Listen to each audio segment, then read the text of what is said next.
Hi there, it's Dr. Patricia Mills, and I'm coming to you live today on Facebook to talk about a very important topic for your health, and that's about everything to do with healthy versus unhealthy fats. So I realize that it's Thanksgiving in the US, so my apologies, I'm Canadian, so I wasn't attuned to that date. So many of you will be catching this perhaps after the fact, after Thanksgiving. I hope you're having a wonderful Thanksgiving if you did. And thank you for joining me live. If you do, please feel free to put in your name and where you're joining from. And because you are joining me live, you get to ask me questions. So please take advantage of joining live and ask me questions as they come up, okay? So as a background, I'm Dr. Patricia Mills. I'm a medical doctor. I specialized in physical medicine and rehabilitation. I'm also a functional medicine practitioner, which goes into root cause medicine. I'm a published researcher. I know how to dig into research, and I absolutely love teaching women like you the things that you need to incorporate into your life to have a healthy, happy, thriving experience in this life, because we need more women thriving with that beautiful feminine energy. Oh, hi, Josie from Ontario, Canada. I used to live in Ontario. I've lived in various areas of Ontario. I did my undergraduate training in Kingston, Ontario, at Queen's University. So hello, thanks for joining. So today, fats are really important because one thing that, we went through a phase in history where fats were considered to be really bad. And that came out of some research, particularly through a doctor called Ancel Keys, where he did this infamous 7-country study where he looked at 7 countries supposedly and looked at their fat intake. And he looked at their fat intake, and he, did this graph where it was like the more fat, and specifically he was actually looking at saturated fat. And saturated fat comes from like animal foods, like butter, animal fat, but actually is also the main type of fat in coconut oil. So he wasn't thinking coconut oil at the time. He had this theory. He went into the research with this theory. And he was biased towards finding a result that fat was not good for people. He just had this idea because he had traveled to a few places and made some observations. So he did this research, and he was basically looking for the confirmation that fat was bad for you. And what's really interesting is that he actually studied 21 countries. Okay. But what he found was that he found what he expected, that the countries that ate more animal fat in their diet would have more like heart disease, for example, okay? And he did not find that to be the case. Out of the other countries, out of the rest of the 21 countries, he did not see that association. So what did he do? He picked, Dr. Ancel Keys just picked the countries that he saw the more fat consumption, the more problems with heart disease, and he just presented the research on those 7 countries, and he completely left out every single other country that was eating a lot of fats, like from nature, so from animals, and they were not seeing this problem with increased heart disease. So it was completely biased. And it's kind of crazy, actually. And so he presented his findings, and he managed to change, to vilify fat, to make fat the bad guy. And what he didn't realize is that there were these were observational studies, so they're observing. It's not like they took a group of people and gave them fat and another group of people and didn't give them fat and watched it over time. It was observational studies. And since he, okay, Josie, I will address the question of using cold-pressed flaxseed seed oil daily. That's a good question, and I will get to that. Since he presented this research, when people were trying to, first of all, people were very skeptical of his research at first, actually, but he was a very good propaganda guy. He was really good at media and marketing, and he went out there and he got on the cover of Time magazine. And so people started to pay attention, unfortunately, because this ended up resulting in a lot of health issues. What happened was, since they've done the research, they found out that fat is incredibly important for you. Why? First of all, your brain is 60% fat. Okay, every single cell lining your body, so our body is made up of cells, like these little organs, right, that make up our body. The lining of every single cell is made up of fat. The lining of the nerves, so multiple sclerosis, if you're aware of that condition, that arises from the loss of the fat that surrounds the nerve. So the nerve is like an electrical wire sending electrical signals, and it needs to be insulated just like our electrical wires to make that signal faster. And that insulation is made of fat. So, your nervous system needs fat to function. Your brain is 60% fat, and every single cell in your body is made out of primarily fat with a little bit of protein studded in there. So, I mean, it's super crucial, and we know this now because if you do research, oh, hi, Aileen from Dawson Creek, British Columbia. Oh, wonderful. I've always wanted to visit Dawson Creek. I hear it's beautiful up there. Yeah, I know, right? 6% of the brain, Josie. No, that's crazy. And so, they've done studies now, and people who go on very low fat diets, their risk of dying from any disease, any condition goes up. So all cause mortality goes up on very low fat diets. All right. So that very low fat diet craze did a huge disservice to humanity. All right. Now, what is true about fats being bad is that there are good fats. So there are the kind of fats that when you get it into your body, when you incorporate that fat into your body, and your body takes it and uses it to build your brain, build your nervous system, build your cells. And research shows that as soon as you eat something, that fat is used like within minutes to build your body. It's kind of beautiful, okay? Really, really fascinating. When you give your body the right kind of fats, you have amazing brain function, amazing nervous system function, amazing cellular function. When you give your body the bad fats, then that function goes down, it tanks. So that means that your brain starts to not work properly, your nervous system isn't working optimally, and your cells, like every single organ in your system, is not working properly, right? Very, very interesting. So what are good fats and what are bad fats? Okay. Good fats are by nature flexible. They move, because if you look at the brain, like I actually have had the privilege of touching the brain and holding a brain when I was doing brain surgery as part of my medical residency training on neurosurgery on call. Someone had a blown blood vessel in the brain, and we had to open the skull up, look at the brain and see it. And it's this jiggly, gooey, kind of like jello-y substance that's like soft to touch. Oh, it's incredible. And it's 60% fat, right? So you're looking at it, and what's really interesting, same thing with the nerves and same things with the cells, is that you notice it's all like soft and flexible. The oil itself, like if you take an oil and you look at its component, it's usually in chains. So there's short chain fatty acid, medium chain fatty acid, medium chain triglycerides. That's the MCT oil that everybody's going crazy about, that you find a lot of in coconut oil, for example.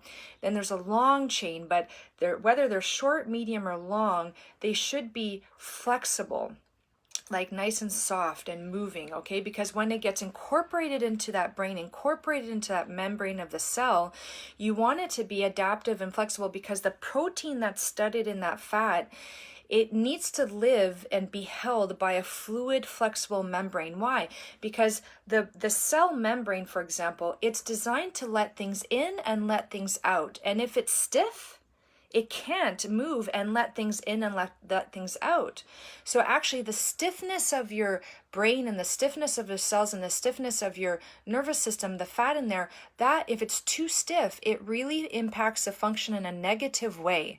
So what are nice flexible oils? Well, those are the oils that you find in nature that you get from from the animal fat, okay, from the butter, if you're ghee, if you're clarified butter, for example, and from fruit oil that is mechanically pressed. So olive is like a fruit that you take and you mechanically press it, you squeeze it, so that oil is still in its nice flexible soft kind of state, and you just squeeze it out and put it into a bottle. It's still in that nice flexible state, and then you drink it or you eat it, and it gets incorporated into your body. So coconut oil, avocado oil, sesame seed oil, all of these like time proven oils where you just, all you have to do is squeeze that fruit, coconut, avocado, you squeeze it out, and you get it out, and it hasn't been mechanically processed. No chemicals have been used to pull it out. Okay. And then what happened was that when we had like a food shortage, and especially during the wars, they Napoleon, for example, was like, okay, we need like fat that doesn't go rancid and that will survive in its transportation, and we can get it out to the masses and get it out to the the soldiers. And so he tasked the scientists to come up with these like kind of different kind of oils that would last longer. And these scientists used chemical techniques to create oils. So they use chemistry to create trans fatty acids. And what you do with trans fatty acids is you take these really nice flexible oils and you chemically modify them and you make them stiff. And so they made them, and that's what made margarine, and Becel butters, these like, plant-derived butters, which are actually very you have to take these fats and very chemically alter them to have like a longer shelf life and more stability. But what meant is that they were very stiff. And we know that trans fatty acids are not healthy for us. Like, we all know that now. But let me tell you, you still will find those trans fatty acids hidden in your foods. In my kids' daycare, they're still using margarine to like butter the kids' toast. It just breaks my heart. And like, I have to send my kid with his own food, and I've tried to educate them, but they're kind of stuck in their ways. It's kind of, it's the way it is. And then in processed foods, we'll often have like hidden trans fatty acids. So foods with barcodes and bagged barcodes, right? Those foods will often have those hiding. What are other oils that have been created over time that were not like, you cannot get from nature pretty directly, like the squeezing, is vegetable seed oils. So canola oil and soy oil and corn oil, sunflower and safflower oil that are chemically extracted, certain, grapeseed oil if it's chemically extracted. So what they do is they take, what happened was like this kind of started with canola oil, which is actually made from rapeseed oil, which is, and canola oil is a Canadian invention. It's like canola oleic acid oil anyways. And they took, what happened was they had all of these seeds left over from the cotton industry, and there was like, they were sitting and kind of like getting rancid in the warehouses, and the owners were looking at being like, there must be something we can do with these seeds to make them profitable. So they took the seeds and they mechanically extracted them, and they like, pressed them under very high pressure and used chemical solvents and pulled out this oil. And this oil was like kind of gray and kind of gross, and they were trying to use it for lubricating the machines. And they're like, there's not much profit in this, and can we use it for something else? So then they chemically modified, they deodorized the oil so that it looked golden and was like a little bit more appealing looking and not so disgusting tasting.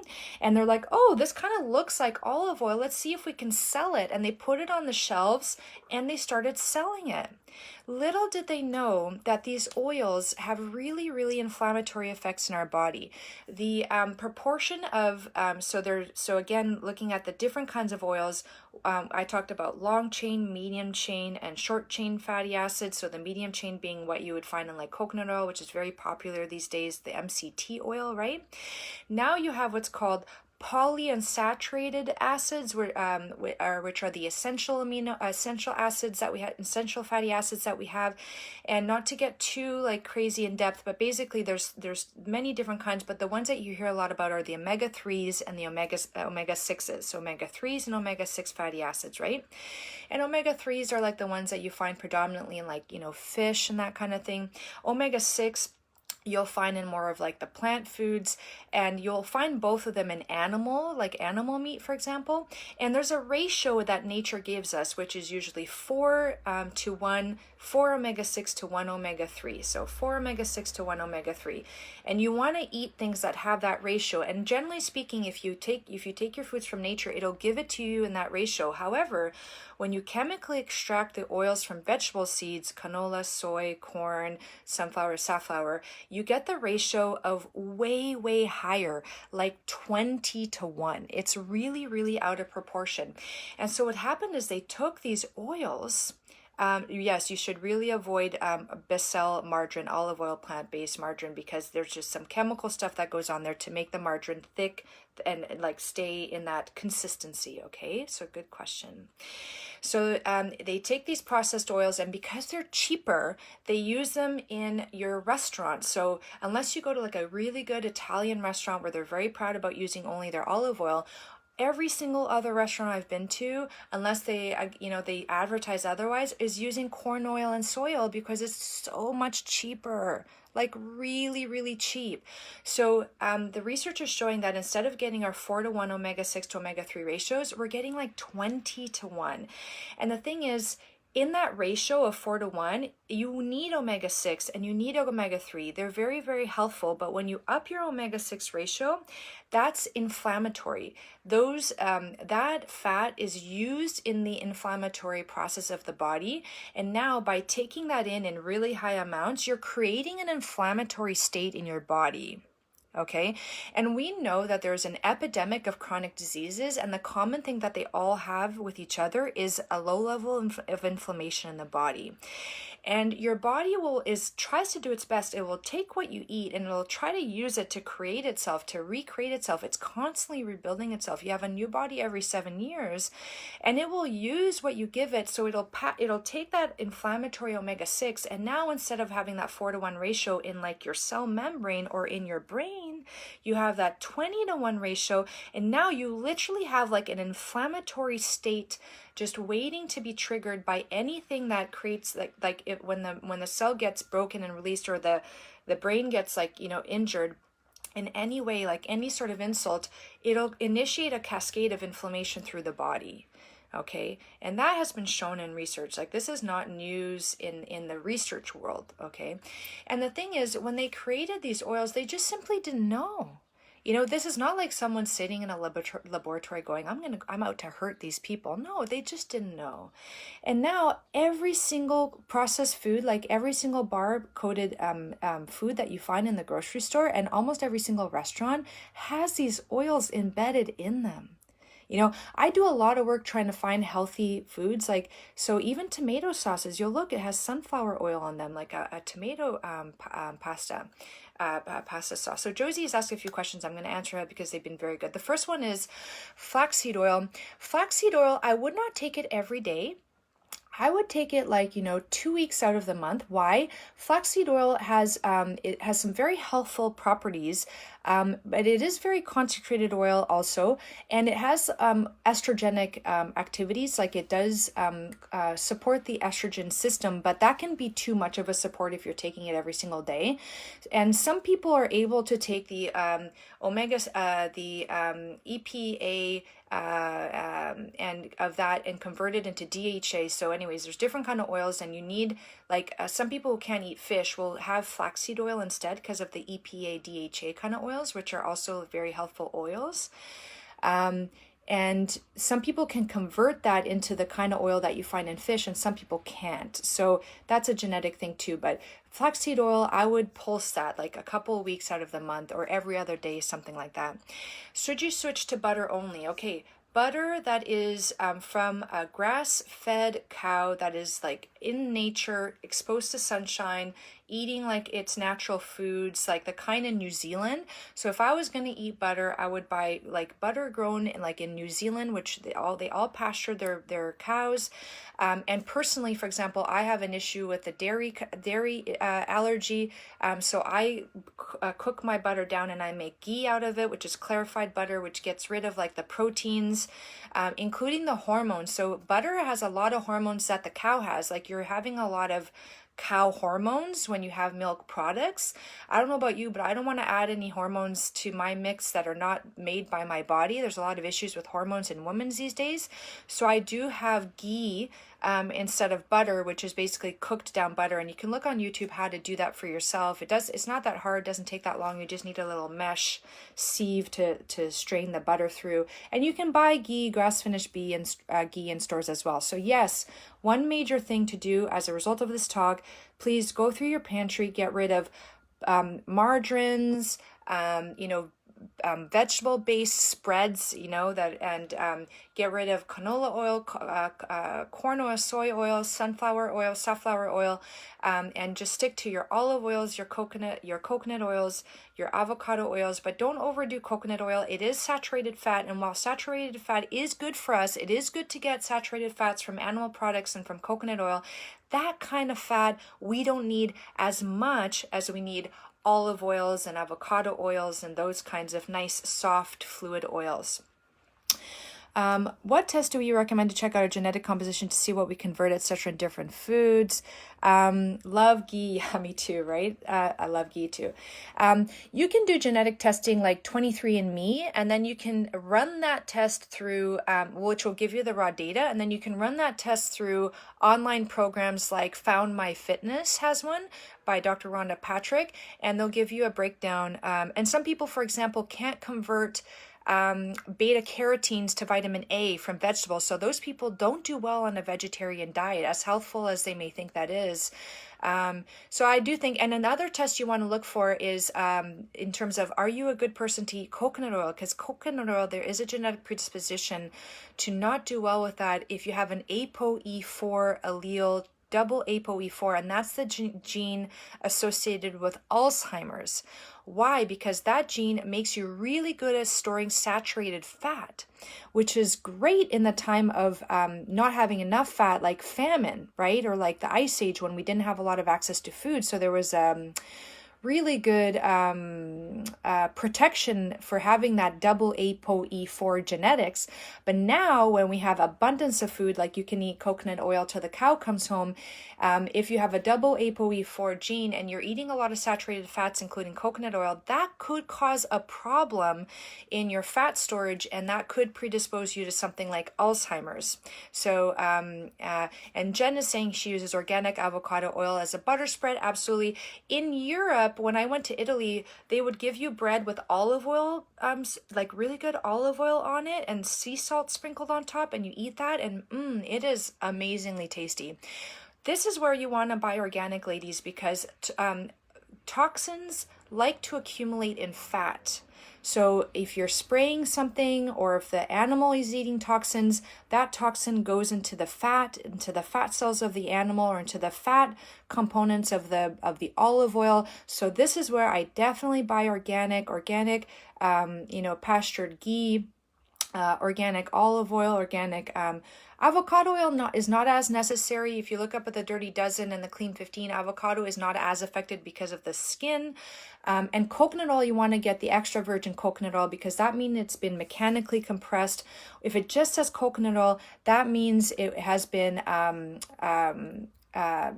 chemically extracted. So you can have chemically extracted coconut oil, which is not what you want, okay?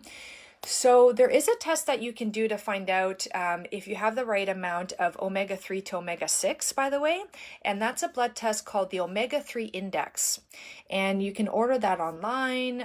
You can get that through a naturopathic doctor, and they send you the kit, and you take the blood prick, and you put the blood, and they send it off, and they look at the component, how much omega-6 to omega-3 you have. And this is interesting because, for example, mayonnaise, like there was a woman that I was working with where she had a pretty good omega-3 ratio, and then she bought this like healthy mayonnaise from the store that was egg free, and it was vegan, and she was eating a lot of it. And I was like, I don't know, that has like a lot of sunflower oil, and I don't think that's a good oil for you. So we did the test, and her omega-3 index had gone off. Her omega-6 was way higher than it should be, because the body was using it to make the red blood cells in her body.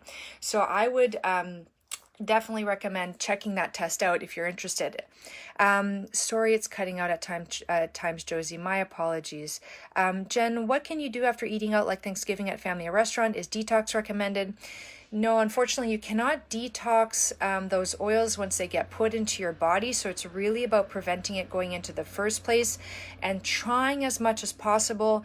I do call restaurants in advance, and I ask them if they can cook with like healthy animal fat, like duck fat, like good French restaurants will do that, or if they can, cook with a little bit of broth, or if they can just cook with olive oil, for example. I do choose the restaurants. on one meal here and there, I mean, it's not the end of the world. You do want to kind of make sure that you're doing things well. And at home, like, you have complete control over what you're eating. Look at the ingredient list for all of those terrible fats that I told you about, and start choosing. Like, there are some tomato pasta sauces that have olive oil in them, like extra virgin olive oil, and not canola oil and not sunflower oil, but you have to become an ingredient list reader, okay? So to clarify, safe daily oils are olive oil, coconut oil in small amounts if you don't know your genetic status, so don't go crazy on it.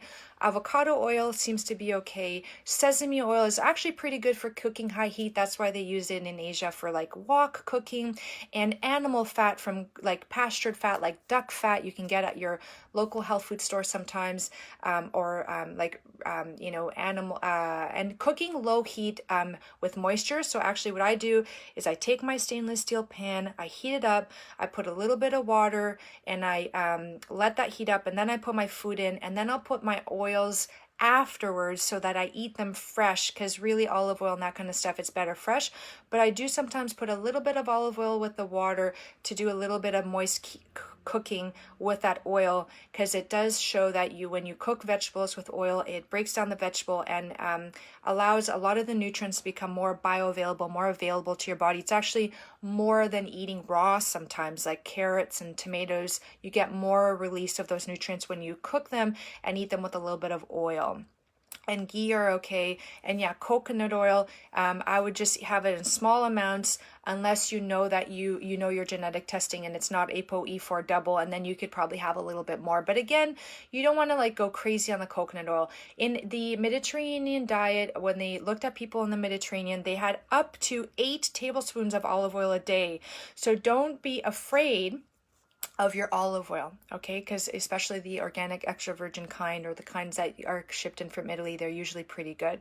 Okay, so mayonnaise is not good depending on the oil that it's made with. So good quality mayonnaise will be made with extra virgin olive oil. Not a good quality mayonnaise is made with things like canola oil, right? Sunflower oil.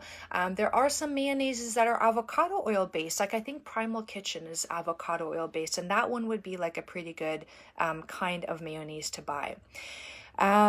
So now I'm going to take the opportunity to let you know that I do apply my knowledge as a medical doctor, specialist in physical medicine rehabilitation, and functional medicine practitioner. And now my passion is to be a health transformation expert to help women like you completely revolutionize your health, completely transform your health, and achieve your full potential without anything limiting your abilities in life, love, and fun, right? So if you want to work with me, please reach out. I have a customizable program called Body Wisdom. It's a thing of beauty. It includes a one-on-one consultation with me where you share all of your health records with me, and we do a deep dive, and I create a custom supplement protocol for you. I do custom personalized nutrition to figure out what works best with your body, with a digital online workbook and a 24/7 health coach. I have educational videos that are released to your inbox at regular intervals. We do weekly lives with me every 2 weeks for any questions and answers, and with a group of women who are involved in Body Wisdom, so you get a chance to learn also from their experiences. When you're doing your protocol, you update me weekly so I can turn back and say, okay, let's tweak this, let's tweak that, because no protocol is ideal unless it's designed to be responsive to what your body needs in the moment. So we need to be constantly tweaking it. And I've made it very flexible. So if you're not sure if this is something that works for you, message me, let's chat. I'll find out if you're right for Body Wisdom and if Body Wisdom is right for you, and we can move forward, okay? And if you're not sure about that, join my Facebook group, Wild Wisdom for Women with Dr. Patricia Mills. That's a free private group for women where I show up every day. I do lives like this once a week on Wednesday, so you can get double the content of me, plus my daily posts, and the beautiful community of women who are there, like-minded women who are so compassionate and loving. I love hanging out there. And so if you like this presentation, please check it out. And just message me if you're not sure if this is something that you'd be interested in. And I'll just answer a few more questions. Jen, her genetic testing was overkill, not necessary. Yeah, I would agree with that up to a certain extent. I think it depends. Like, if you want to be a vegetarian, I think you should get the genetic testing to know if you're able to convert things like beta-carotene over to vitamin A. If not, you're going to need to supplement. I guess you could supplement anyways, for example. So that would be a way to do it. Again, coconut oil, are you predisposed? And then it depends on your health goals. Like some people, for example, I help them detoxify, like gently detoxify. And some of them have really, really terrible detoxification genetics. And we need to like go above and beyond what we would normally do with those individuals. So again, it's never a black or white answer. It's not like it's bad overkill and it's not good or it's amazing and you should do it. It's like it depends. It depends on your story and what you want to get out of it. And if you're really specific with what you want to get out of it, then I think it's useful. And it's actually not that expensive. I think it's like $100, then another $100 to get the analysis done by a secondary program like Found My Fitness. So I hope you found this so useful, and I hope you're having a wonderful day, evening, or night. I hope you had a great Thanksgiving if you're from the US, and I look forward to catching you next week. Bye.